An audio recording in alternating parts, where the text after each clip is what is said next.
দুই দুইটা রৈখিক সমীকরণ যদি আমরা গ্রাফ আঁকি হয় তারা একটা বিন্দুতে ছেদ করে, নাইলে কি তা হয় একটার সাথে আরেকটা সমান্তরাল থাকে, আর নাইলে একটার উপরে আরেকটা পাতিত হয়ে যায়, মানে উপরিপাতিত হয়ে যায়, একটার উপরে আরেকটা এরকম থাকে।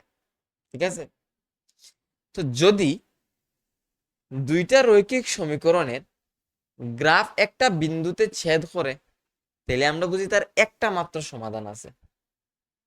যদি তারা সমান্তরাল থাকে তাহলে কোনো সমাধান থাকতো না, আর যদি একটার উপরে আরেকটা পাতিত হয়ে যায়, মানে উপরে পাতিত হয়, তাইলে অসংখ্য সমাধান থাকবে।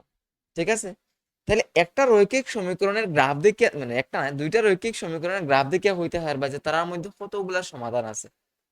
যদি দেখো যে তারা একটা বিন্দুতে ছেদ করে, তাহলে হবে একটা সমাধান আছে, এবং এটা অনন্য সমাধান, মিন্স ইউনিক সমাধান।